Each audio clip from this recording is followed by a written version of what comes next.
ஜோதிடம் என்னும் தெய்வக்கலை மூலமாக என்னை அங்கீகரித்து ஆதரிக்கும் அன்பு நேயர்களுக்கு இனிய வணக்கம்ங்க. மேஷராசிக்கு இந்த பதிவு மூலம் அப்படி என்னதான் சிறப்பாக இருக்குது அப்படிங்கிறத பார்க்குறதுக்கு முன்னாடி எம்பெருமான் முருகப்பெருமானின் ஆசீர்வாதம் உங்களுக்கு முழுமையாக கிடைக்க நான் சொல்லும் மந்திரத்தை நீங்களும் 3 முறை சொல்லிக்கிட்டே உங்களால் முடிஞ்சதுன்னா கமெண்ட் பாக்ஸில் ஒரு முறை கமெண்ட் பண்ணுங்க. ஓம் முருகா போற்றி, ஓம் முருகா போற்றி, ஓம் முருகா போற்றி. என்னை படைத்து உன் மக்களுக்கு சேவை செய்ய அனுப்பிய கந்தா கடம்பா கதிர்வேலா என் ஜோதிடம் பழிக்க மனதார பாதம் தொட்டு வணங்குகிறேன். தினமும் உங்களுக்கு கிரகநிலை மாற்றத்தால் வரக்கூடிய சுப பலன்களை அறிய கட்டாயம் சப்ஸ்கிரைப் பண்ணி பெல் பட்டன் அப்புறம் ஆல் ஆப்ஷன் இருக்கும், அதையும் மறக்காம கொடுத்து வச்சிருங்க. ஒவ்வொரு பதிவும் உங்களை வெற்றியடைய வைக்க வேண்டும் அப்படிங்கிற எண்ணத்துல தாங்க போடுறோம். மேஷராசிக்காரங்க வாழ்க்கையில பிறந்ததுலேருந்தே கஷ்டம்தான். நீங்க நினைப்பீங்க மேஷராசிக்கு மட்டும்தான் கஷ்டம் இருக்குதா, ஏன் எல்லா ராசியும் தானே கஷ்டப்படுறாங்க அப்படின்னு நினைப்பீங்க. மற்ற ராசிக்காரங்களை விட மேஷ ராசிக்காரங்களுக்கு கஷ்டங்கிறது கொஞ்சம் அதிகமாகவே இருக்குதுங்க. நல்லது கெட்டதை முழுசா தெரிஞ்சவங்க, செவ்வாய் பகவான ராசி அதிபதியா கொண்டவங்க. அஸ்வினி பரணி கார்த்திகை நட்சத்திரம் 1ஆம் பாதம் நட்சத்திரக்காரங்க, ரொம்ப ரொம்ப புத்திசாலிக்காரங்க. மேஷ ராசிக்காரங்க போர் குணம் கொண்டவங்க. உங்ககிட்ட சண்டை போட்டு ஜெயிக்கிறது ரொம்ப ரொம்ப கஷ்டங்க. உங்களை பொறுத்த வரைக்கும் செப்டம்பர் மாதத்துல கிரக நிலைகள் பத்தி பார்க்கலாங்க. உங்களை பொறுத்த வரைக்கும் தைரிய வீரிய ஸ்தானத்துல குரு பகவான் இருக்காருங்க. சுகஸ்தானத்துல சுக்கிர பகவான், பஞ்சமஸ்தானத்துல சூரிய பகவான், அவர் கூடவே புதன் பகவான், அவர் கூடவே கேது பகவானுங்க. ரண ருண ரோகஸ்தானத்துல செவ்வாய் பகவான், அஷ்டமஸ்தானத்துல சந்திர பகவான், லாபஸ்தானத்துல சனி பகவான் வக்ரமா இருக்காருங்க. அவர் கூடவே ராகு பகவானும் கூட்டணியில் இருக்காங்க. இப்படி கிரகங்கள் வலம் வராங்க. உங்களை பொறுத்த வரைக்கும் கிரக மாற்றம் அப்படின்னு பார்த்தோம்னா 11/9/2025 அன்னைக்கு பஞ்சமஸ்தானத்திலிருந்து புதன் ரண ருண ரோகஸ்தானத்துக்கு மாற்றமாகிறார். 14/9/2025 அன்னைக்கு ரண ருண ரோகஸ்தானத்திலிருந்து செவ்வாய் பகவான் களத்திர ஸ்தானத்துக்கு மாற்றமாகிறார். 15/9/2025 அன்னைக்கு சுகஸ்தானத்திலிருந்து சுக்கிரன் பஞ்சமஸ்தானத்துக்கு மாற்றமாகிறார். 16/9/2025 அன்னைக்கு பஞ்சமஸ்தானத்திலிருந்து சூரியன் ரண ருண ரோகஸ்தானத்துக்கு மாற்றமாகிறார். 29/9/2025 அன்னைக்கு ரண ருண ரோகஸ்தானத்திலிருந்து புதன் களத்திர ஸ்தானத்துக்கு மாற்றமாகிறாருங்க. உங்களை பொறுத்த வரைக்கும் பலன்கள் அப்படிங்கிறது பார்க்கலாங்க. எல்லா இடங்கள்லையும் நேர்மையையும் உண்மையை மட்டுமே நம்பக்கூடியவங்க தான் இந்த மேஷராசிக்காரங்க. உங்களுக்கு சொந்தமோ பந்தமோ அது தப்புனா அது தப்பு தான், வெட்டு 1 துண்டு 2ன்னு பேசக்கூடியவங்க. உண்மை நியாயத்துக்கு மட்டுமே என்னைக்குமே கை கொடுப்பீங்க. உண்மைக்கு புறம்பா எந்த ஒரு விஷயத்தையுமே செய்ய மாட்டீங்க. இதனால தான் மேஷராசிக்காரங்களுக்கு நிறைய கஷ்டங்களும் துன்பங்களும் அதிகமாகவே ஏற்பட்டு இருக்குங்க. புதுமையான சிந்தனைக்கு சொந்தக்காரங்க. பூ போல மனசு, கோபத்தை மறைச்சிட்டு சிரிப்பை மட்டும் காட்டக்கூடியவங்க. எடுத்த காரியத்தை எப்படியாவது முடிச்சிடணும் அப்படிங்கிறதுக்காக கஷ்டப்பட்டு போராடக்கூடியவங்க. தங்களுடைய கஷ்டத்தையும் கண்ணீரையும் கடுகு அளவு கூட மற்றவங்களுக்கு தெரியாம பார்த்துப்பாங்க. இதனால பார்க்குறவங்க எல்லாருமே மேஷராசியா இவங்களுக்கு என்னப்பா சூப்பரா இருக்காங்க, இவங்களுக்கு என்ன குறைச்சல் அப்படின்னு தான் நினைச்சிட்டு இருக்காங்க. ஆனா சாப்பாட்டுக்கு கூட கஷ்டப்படுறது உங்களுக்கு மட்டும்தான் தெரியும். கஷ்ட காலத்துல திரும்பி பார்க்க கூட ஆள் கிடையாது. ஏதோ தட்டு தடுமாறி எந்திரிச்சு நிக்கிறப்ப உங்களை குறை சொல்றதுக்குனே நிறைய பேர் தேடி வருவாங்க. உங்க சொந்தக்காரங்க நண்பர்களுக்கு ஒரு தேவை இருக்குதுன்னா மட்டும்தான் உங்ககிட்ட வருவாங்க. அந்த தேவை முடிஞ்ச உடனே உங்களை தூக்கி போட்டுருவாங்க. மறுபடியும் அவங்க உங்ககிட்ட உதவின்னு கேட்பாங்க. அவங்க உங்களுக்கு முன்னாடி பண்ண துரோகத்தை எல்லாமே மறந்துட்டு மீண்டும் அவங்களுக்காக உதவி செஞ்சு ஏமாறக்கூடியவங்க தான் நீங்க. வாழ்க்கையில எப்படியாவது முன்னேறணும் அப்படிங்கிறதுக்காக தினம் தினம் கஷ்டப்பட்டு உழைக்கக்கூடியவங்க தான் நீங்க. கடந்த காலகட்டங்களில் தங்களுடைய வாழ்க்கையில நீங்க நல்லது நடக்கும்னு நினைச்சிட்டு இருந்திருப்பீங்க. ஆனா உங்களுக்கு அந்த டைம்ல ஒரு மிகப்பெரிய ஏமாற்றம் தான். புதுசா ஒரு சில பிரச்சனைகளும் கஷ்டங்களும் தானாகவே உங்களை தேடி வந்திருக்கும். மேஷ ராசிக்காரங்க சொந்த பந்தத்தை இழந்தாங்க, சொத்துக்களை இழந்தாங்க, தனக்கு நெருக்கமா இருக்கக்கூடிய உறவுகளையுமே இழந்தாங்க. கடைசியா நான் மட்டும்தான் எல்லாத்தையுமே இழந்துட்டு நிக்கிறதா இருக்குது, எனக்கு உயிர் வாழவே பிடிக்கலன்னு சொல்லிட்டு இருக்காங்க.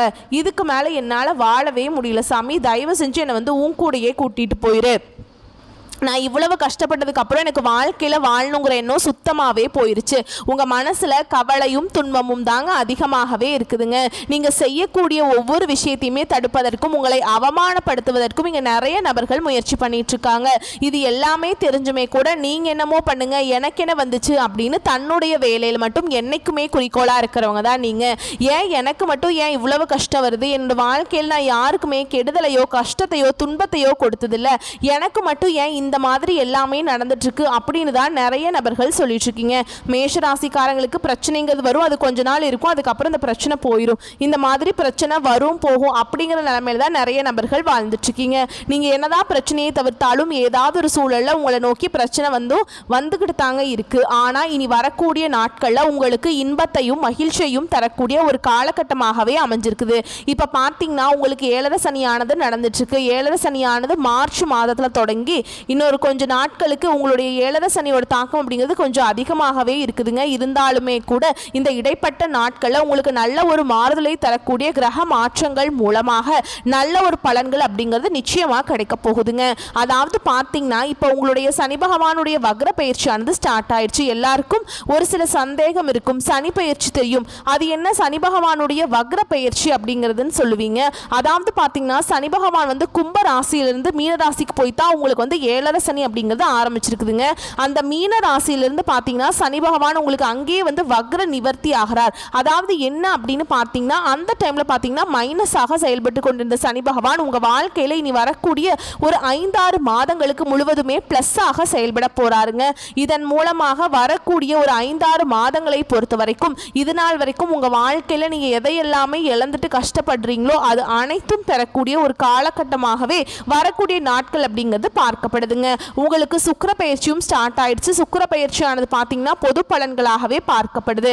இருந்தாலுமே கூட மேஷராசிக்கு நல்ல ஒரு மாறுதலை நிச்சயமா உங்க வாழ்க்கையில நிச்சயமா தரப்போகுது. அது மட்டும் இல்லாம இந்த வருட கிரகங்களுடைய மாற்றங்கள் பார்த்தீங்கன்னா இந்த ஆகஸ்ட் இறுதியில் இருக்கிறதுனால கடந்த காலகட்டங்களில் உங்களுக்கு இந்த குரு பயிற்சியோட பலன்கள் மட்டும் கிடைக்காம இருந்தது. இந்த கிரக மாற்றங்கள் மூலமாக குரு பயிற்சியோட பலன்களும் முழுமையாக கிடைக்க போறதுனால இன்னொரு 5-6 மாதங்களுக்கு பொருளாதாரத்தில் நல்ல ஒரு முன்னேற்றம் அப்படிங்கிறது விரைவில் மேஷராசிக்காரங்க வாழ்க்கையில ஏற்பட போகுது. இனி அசைக்க முடியாத பொருளாதார மாற்றத்துக்கு நீங்க கண்டிப்பா வாழ்க்கையில உயர போறீங்க. கடந்த காலகட்டங்களில் நல்ல ஒரு வேலைங்கிறது கிடைச்சிருக்காது. ஏதோ ஒரு கிடைக்கிற வேலைக்கு ஒரு 10,000 சம்பளத்துக்கோ 15,000 சம்பளத்துக்கோ பிடிக்காத ஒரு வேலையை குடும்ப கஷ்டத்துக்காக செஞ்சுட்டு இருந்திருப்பீங்க. நீங்க நிறைய டிகிரி எல்லாமே படிச்சு நல்ல ஹையர் குவாலிஃபிகேஷன்ல இருந்தாலுமே கூட வேற வழியே இருந்திருக்காதுங்க அப்படிங்கிற நிலைமைக்கு தள்ளப்பட்டிருப்பீங்க. ஆனா இனி வரக்கூடிய நாட்கள்ல நீங்க ஒரு அரசாங்க வேலைக்கு ட்ரை பண்ணாலும் சரி, இல்லை ஒரு ஐடி ஜாபோ, பிரைவேட் ஜாபோ, பேங்க் ஜாபோ, நீங்க எங்க வேலைக்கு ட்ரை பண்ணாலும் அந்த ஜாப் அப்படிங்கிறது உங்களுக்கு நிச்சயமா கிடைக்க போகுதுங்க. கோர்ட்டு கேஸ்ன்னு ரொம்ப நாட்களாக அலைஞ்சிட்டு இருக்க நபர்களுக்கு விரைவில் உங்களுக்கு சாதகமாகவே தீர்ப்பு வருங்க. சொத்து பிரச்சனையும் உங்களுக்கு சாதகமாகவே முடியும். சனி பகவானுடைய பார்வை உங்களுக்கு நேரடியாகவே இருக்குதுங்க. இதன் மூலம் வருமானம் அப்படிங்கிறது பல வழிகளில் வரும். தொழில லாபம் சற்று அதிகமாகவே கிடைக்கும். அரசியல்வாதிகளை பொறுத்த வரைக்கும் புதிய பொறுப்புகள், புதிய பதவிகள் எல்லாமே தானாகவே உங்களை சேரும். ராகுவால உங்களுடைய செல்வாக்கு உயரும், உடல் ஆரோக்கியம் மேம்படும், சங்கடங்கள் நீங்கும். மறைமுகமாக உங்க தொழில் வாழ்க்கையிலும் சரிங்க, இல்லற வாழ்க்கையிலும் சரி நிறைய நபர்கள் தொல்லை கொடுத்திருப்பாங்க. இனி அவங்களுடைய தொந்தரவுங்கிறது முழுவதுமாகவே இருக்காதுங்க. கடந்த காலகட்டங்களில் நீங்களும் ஒரு கம்பெனியில இரவு பகல் பார்க்காம உழைச்சிட்டு இருந்திருப்பீங்க. உங்களுடைய சொந்த கம்பெனியா நினைச்சு வேலை செஞ்சிருப்பீங்க. இருந்தாலுமே கூட உங்களுக்கு சரியான ஒரு அங்கீகாரம் அப்படிங்கிறது கிடைச்சிருக்காது. உங்களுக்கு அப்புறம் வேலைக்கு வந்திருப்பாங்க, அவங்களுக்கு நிறைய சலுகைகள் எல்லாமே கொடுத்து கௌரவப்படுத்தி இருப்பாங்க. ஆனா நீங்க எப்படி வேலைக்கு போனீங்களோ அதே மாதிரி தான் இன்னைக்கு வரைக்குமே அப்படியே இருப்பீங்க. இனி வரக்கூடிய நாட்கள்ல உங்களுக்கு சம்பள உயர்வு, பதவி உயர்வு, உங்களுக்கு மேல் இருக்கக்கூடிய அதிகாரிகளுடைய ஆதரவு முதற்கொண்டு கிடைக்க போகுதுங்க. இனி உங்க வார்த்தைக்கு மதிப்பு மரியாதை கிடைக்கும். அந்தஸ்துல நீங்க எதிர்பார்த்த உயர்வுக்கு போக போறீங்க. இனி நினைச்சது எல்லாமே நடக்கும். தொழில் வியாபார தடைகள் அனைத்தும் விலகும். லாபம் அதிகமாக கிடைக்கும். வரவேண்டிய பணம் விரைவில் கைக்கு சேருங்க. குடும்பத்துல நெருக்கடிகள் விலகும். செல்வாக்கு அந்தஸ்து உயரும். வெளிநாட்டு முயற்சிகள் வெற்றியை கொடுக்கும். தெய்வ சிந்தனை அதிகமா இருக்கும். பெரியோருடைய உதவிகள் கிடைக்கும். உறவில் இருந்த சண்டை சச்சரவு முழுவதுமாகவே விலகும். புதிய நண்பர்கள் உங்களுக்கு உதவி செய்வாங்க. தொழிலில் ஏற்பட்ட நெருக்கடிகள் நீங்கும். முடங்கி கிடந்த நிறுவனங்கள் மீண்டும் இயங்கும். வியாபாரத்தில் எதிர்பார்த்த லாபம் கிடைக்கும். புதிய தொழில் தொடங்கக்கூடிய முயற்சிகள் உங்களுக்கு கண்டிப்பாக வெற்றியை தரும். கடந்த காலகட்டங்களில் மேஷராசிக்காரங்களுக்கு திருமண நிலை அப்படிங்கிறது நிறைய பிரச்சனையும் சிக்கலையுமே பெரும்பாலும் சந்திச்சிருப்பீங்க.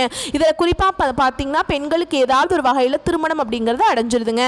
ஆனால் ஆண்கள் தான் ரொம்ப ரொம்ப பாவம். ஏன்னா வயது பார்த்தீங்கன்னா 30, 33, 35-38 வயது வரைக்குமே நிறைய மேஷராசி ஆண்கள் வந்து திருமண நிலையை அடையாமல் இன்னைக்கு வரைக்குமே கஷ்டப்பட்டுட்டு இருக்கீங்க. கண்டிப்பாக நீங்கள் எதிர்பார்த்த மாதிரியே நல்ல ஒரு வரன் அப்படிங்கிறது விரைவில் உங்களுக்கு அமைய போகுது. வாழ்க்கை துணையை இழந்த மேஷராசி ஆண்களோ பெண்களோ அடுத்து வந்து இரண்டாவது திருமணம், அதாவது செகண்ட் மேரேஜ் பண்ணலாமா வேண்டாமா அப்படிங்கிற ஒரு மிகப்பெரிய குழப்பத்தில் இருப்பீங்க. அப்படி இரண்டாவது திருமணம் பண்ணும்போது சொந்தக்காரங்க தப்பா நினைச்சிருவாங்களா, இல்ல ஊர்க்காரங்க தப்பா பேசிடுவாங்களா, இல்ல அவங்க என்ன நினைப்பாங்க இவங்க என்ன நினைப்பாங்க அப்படின்ட்டு நிறைய நபர்கள் வந்து இரண்டாவது திருமணத்தை பத்தி யோசிக்காம இருக்கீங்க. ஏன்னா இப்ப இருக்கக்கூடிய பொருளாதார சூழலும் இப்ப இருக்கக்கூடிய காலகட்டத்தையும் வச்சு பார்க்கும்போது ஒரு சிங்கிள் பேரண்டால இந்த சொசைட்டில சர்வே பண்றது ரொம்ப ரொம்ப கடினம்ங்க. நீங்க எதிர்பார்த்த மாதிரியே நல்ல ஒரு மறுவாழ்க்கை அப்படிங்கிறது விரைவில் உங்களுக்கு அமையும். குழந்தை பாக்கியத்துக்காக எங்க மேஷராசி நேயர்கள் பார்த்தீங்கன்னா எங்களுக்கு மேரேஜ் ஆகி 3 வருஷம் ஆகுது சாமி, 5 வருஷம் ஆகுது, 8 வருஷம் ஆகுது, நாங்களும் போகாத ஹாஸ்பிட்டலில் பார்க்காத ட்ரீட்மெண்ட் இல்லை, வாரத்தில் 3 நாள் கோவிலுக்கு போய் வழிபாடு செஞ்சுட்டு வந்துட்டு இருக்கோம், எங்களுக்கு குழந்தை பாக்கியமே இல்லை சாமி அப்படின்னு நிறைய நபர்கள் சொல்கிறீங்க. கண்டிப்பாக இந்த 2025 முடியறதுக்குள்ள உங்களுக்கு விரைவில் குழந்தை பாக்கியம் அப்படிங்கிறது நிச்சயமாக உண்டாகும். பிரிந்திருக்கக்கூடிய கணவன் மனைவி, அதாவது பார்த்தீங்கன்னா டைவர்ஸ் ஆகி அப்ளை பண்ணியிருப்பீங்கள்ல, அவங்களாம் வெயிட் பண்ணிட்டு இருப்பீங்களா டைவர்ஸ் கிடைக்கணும்ட்டு, நீங்கள் மீண்டும் ஒரு முறை ஒன்றாக சேர்ந்து பேசக்கூடிய வாய்ப்பு கிடைக்கும் பட்சத்தில் கண்டிப்பாக இருவரும் ஒன்றாக இணைந்து வாழ்வீங்க. கடந்த காலகட்டங்களில் காதல அதிகமான தோல்விகளை சந்திச்ச ராசி யாருன்னு பார்த்தீங்கன்னா அது முழுக்க முழுக்க மேஷ ராசிக்காரங்க தான். ஏன்னா வந்து நல்லா லவ் பண்ணிட்டு இருந்திருப்பீங்க, திடீர்னு ஒரு சண்டை சச்சரவு ஈகோ பிரச்சனை மூலமாக அந்த லவ் வந்து பிரேக்கப் ஆயிருக்கும். இல்லை வீட்டில் போய் சொல்லும்போது பெற்றோர்கள் வந்து உங்களுடைய காதலுக்கு தடையாக இருந்திருப்பாங்க, வேற கேஸ்டாக இருக்குது, நல்ல ஃபேமிலியாக தெரியல, சொந்தக்காரங்க ரொம்ப மோசமாக இருக்கிறாங்க, பையன்லாம் சரியில்லை, ஏதோ ஒரு ரீசன் சொல்லி அவங்களும் எப்படியோ சரியில்லை அப்படின்னு தட்டி கழிக்க முடியுமோ அதே மாதிரி தட்டி கழிச்சிருப்பாங்க. இனி வரக்கூடிய நாட்களில் உங்களுடைய காதலை வெளிப்படுத்தும் போது அந்த காதல் கண்டிப்பாக கைகூடும். வீட்டில் போய் சொல்லும்போது பெற்றோர்களே உங்களுக்கு முன்னாடி நின்று திருமணம் செய்து வைக்கக்கூடிய வாய்ப்புகள் அதிகமாகவே உள்ளது. பெண்களை பொறுத்த வரைக்கும் வாழ்க்கையில் சங்கடங்கள் நீங்கும், குடும்பத்தில் உங்களுடைய ஆலோசனைகளுக்கு நல்ல முறை மதிப்பு மரியாதை நிச்சயமாக கிடைக்குங்க. இனி வரக்கூடிய நாட்களில் கடினமான காரியத்தையுமே சுலபமாக செஞ்சு முடிச்சிருவீங்க. உங்கள் எளிமையான பேச்சு திறமையால் நீங்கள் அனைவரையுமே கவர்ந்திருப்பீங்க. சமூகத்தில் உங்கள் பெயருக்கும் புகழுக்கும் படிப்படியாக முன்னேற்றம் வரப்போகுது. சிலருக்கு படிப்பதற்காகவும் வேலை விஷயமாகவும் தொழில் விஷயமாகவும் வெளியூர் வெளிநாடு போகக்கூடிய வாய்ப்புகள் எல்லாமே கிடைக்க போகுது. உங்கள் குடும்பத்தில் கடந்த காலகட்டங்களில் எந்த ஒரு சுப நிகழ்ச்சியுமே நடந்திருக்காது. இதை நினச்சி வீட்டில் இருக்கக்கூடிய பெரியவங்க எல்லாமே ரொம்பவே வருத்தப்பட்டிருப்பாங்க. என்னடா எல்லார் வீட்லேயும் ஃபங்க்ஷன் நடக்குது, நம்ம குடும்பத்தில் ஒரு ஃபங்க்ஷனும் வைக்க முடியலையே அப்படின்னு ரொம்ப வருத்திட்டுருப்பாங்க, அப்படின்னு ரொம்பவே வருத்தப்பட்டிருப்பாங்க. ஆனால் இனி வரக்கூடிய நாட்களில் குடும்பத்தில் திருமணம், சீமந்தம், புதிதாக வீடு கட்ட ஆரம்பிப்பீங்க. கிரகப்பிரவேசம் போன்ற சுப நிகழ்ச்சிகள் எல்லாமே நடக்க போகுது. மேஷராசியை பொறுத்த வரைக்கும் நீங்கள் ஆண்களோ பெண்களோ அரசு வேலையோ தனியார் வேலையோ கூலி வேலையோ நீங்கள் எதிர்பாராத வருமானம் அப்படிங்கிறது உங்களுக்கு இரட்டிப்பு மடங்காக கிடைக்க போகுதுங்க. சேமிப்பு அப்படிங்கிறது பல மடங்காக உயரப்போகுது. இதன் மூலமாக கடந்த காலகட்டங்களில் ஏற்பட்ட கடன் பிரச்சனை அனைத்தும் உங்களுக்கு வரக்கூடிய நாட்களில் முழுவதுமாகவே நிவர்த்தியாக போகுதுங்க. இனி வரக்கூடிய நாட்களில் உங்களுடைய வளர்ச்சி அப்படிங்கிறது ஒரு மிக பெரிய ஒரு அசுர வளர்ச்சியாக இருக்க போகுது. உங்களுடைய நண்பர்களும் சொந்தக்காரர்களும் உறவினர்களும் குடும்ப உறவுகளும் உங்களுக்கு எதிரிகளாகவும் துரோகிகளாகவும் மாறக்கூடிய வாய்ப்புகள் அதிகமாகவே உள்ளது. முடிஞ்ச அளவுக்கு தவறான உறவுகள் என்று தெரிய வரும் பட்சத்தில் உடனடியாக அவர்களை விட்டு விலகிக் கொள்வது ரொம்ப ரொம்ப நல்லது. பல நாள் உறவு ஒன்று உங்களை விரைவில் வீடு தேடி வரப்போகுதுங்க. ரொம்ப நாட்களாக அவங்கள விட்டு போயிருப்பீங்க. அந்த நபர் விரைவில் உங்கள் வாழ்க்கையில் வந்து நல்ல ஒரு முன்னேற்றத்தையும் நல்ல ஒரு வாழ்க்கை தரத்தையும் விரைவில் அந்த நபர் வந்து உங்களுக்கு தரப்போறாருங்க. மேலும் இன்னும் பொது பலன்களை நம்ம விரிவாக பார்க்கலாங்க. தீவிர உழைப்பும் அதிக முயற்சிகளுடன் காரியங்களில் ஈடுபடும் மேஷராசி அன்பர்களே இந்த மாதம் நல்ல பலன்களை பெற போறீங்க. மனம் மகிழும் சம்பவங்கள் நடக்குங்க, மனக்கவலை குறையுங்க, எல்லா வகையிலுமே சாதகமான பலன்கள் கிடைக்க பெறுவீங்க. சற்று கூடுதலாக எதிலும் கவனம் செலுத்துவது நல்லதுங்க. திடீர் செலவுகள் உண்டாகலாம், திட்டமிட்டபடி செல்ல முடியாமல் பயணத்தில் தடங்கள் ஏற்படலாம்ங்க. தொழில் வியாபாரத்தில் கூடுதல் லாபம் கிடைக்கும் அப்படிங்கிற தன்னம்பிக்கை ஏற்படுங்க. சரக்குகளை வாடிக்கையாளர்களுக்கு அனுப்பும் போது கவனம் தேவைங்க. உத்தியோகத்தில் இருப்பவர்களை பொறுத்த வரைக்கும் வீண் அலைச்சலை சந்திக்க வேண்டி வரும். அலுவலக வேலைகளை உடனே முடிக்க முடியாமல் இழுபறியாக மாறுங்க. நல்ல பெயர் கிடைக்க பெறுவீங்க. ஆனாலும் குடும்பத்தில் வெளிநபர்களால் ஏதாவது குழப்பம் ஏற்படலாம். சொந்த விஷயங்களுக்கு அடுத்தவர் ஆலோசனையை கேட்பதை தவிர்ப்பது நல்லதுங்க. கணவன் மனைவி ஒருவருக்கொருவர் மனம் விட்டு பேசுவதன் மூலம் இடைவெளி குறையுங்க. பிள்ளைகள் நலனுக்காக செலவுகள் செய்ய வேண்டியிருக்கும். பெண்களுக்கு எதிலும் கூடுதல் கவனம் செலுத்துவது நல்லதுங்க. எதிர்பாராமல் பயணத்தில் தடங்கள் ஏற்படலாம். தொழில் வியாபாரத்தில் கூடுதல் லாபம் கிடைக்கும் அப்படிங்கிற தன்னம்பிக்கை ஏற்படும். சரக்குகளை வாடிக்கையாளர்களுக்கு அனுப்பும் பொழுது கவனம் தேவைங்க. உத்தியோகத்தில் இருப்பவர்கள் வீண் அலைச்சலை சந்திக்க வேண்டி வரும். அலுவலக வேலையை உடனே முடிக்க முடியாமல் இழுபறியாக மாற வாய்ப்பு இருக்குதுங்க. நல்ல பெயர் கிடைக்க பெறுவீங்க. கலைத்துறையினருக்கு தொழில் தொடர்பாக வீண் அலைச்சல்கள் இருக்கும். புதிய ஒப்பந்தங்கள் கையெழுத்தாகும். சக கலைஞர்களிடம் நிதானத்தை கடைபிடிப்பது நன்மையை தருங்க. கோபத்தை குறைப்பது, தன்மையாக பேசுவதால் காரிய வெற்றி உண்டாகும். எதிர்பாராத செலவு இருக்கும். அரசியல் துறையில் இருக்கவங்களுக்கு தேவையற்ற அலைச்சலை குறைத்து கொள்வது நல்லதுங்க. எல்லா வகைகளிலையும் நன்மைகள் உண்டாகும். மற்றவர்களுக்கு உதவி செய்ய தூண்டும். பிரிந்து சென்றவர்களை மீண்டும் சந்திக்க நேரலாம். மாணவர்களுக்கு கல்வியில் மேன்மை அடைய கூடுதல் கவனத்துடன் படிப்பது அவசியம். மேலும் உங்களுக்கு நட்சத்திர பலன்களை பார்க்கலாங்க. அந்த வகையில் அஸ்வினி நட்சத்திரம் இந்த மாதம் உத்தியோகத்தில் இருப்பவர்களுக்கு வீண் அலைச்சலும் டென்ஷனும் ஏற்பட்டு நீங்குங்க. வீண் வாக்குவாதங்களை தவிர்ப்பது நல்லது. கணவன் மனைவிக்கிடையே தேவையில்லாத ஒரு விஷயத்தால கருத்து வேற்றுமை உண்டாகலாம். எனவே கவனமாக இருப்பது நல்லது.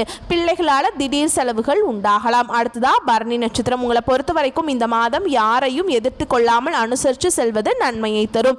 வீண் மனக்கவலைகள், காரிய தாமதம் உண்டாகலாம். கவனம் தேவைங்க. பணவரத்து அதிகரிக்கும். வாக்குவன்மை ஏற்படும். உங்க பேச்சுக்கு மற்றவர்கள் செவிசாய்ப்பார்கள். புதிய நண்பர்கள் கிடைப்பாங்க.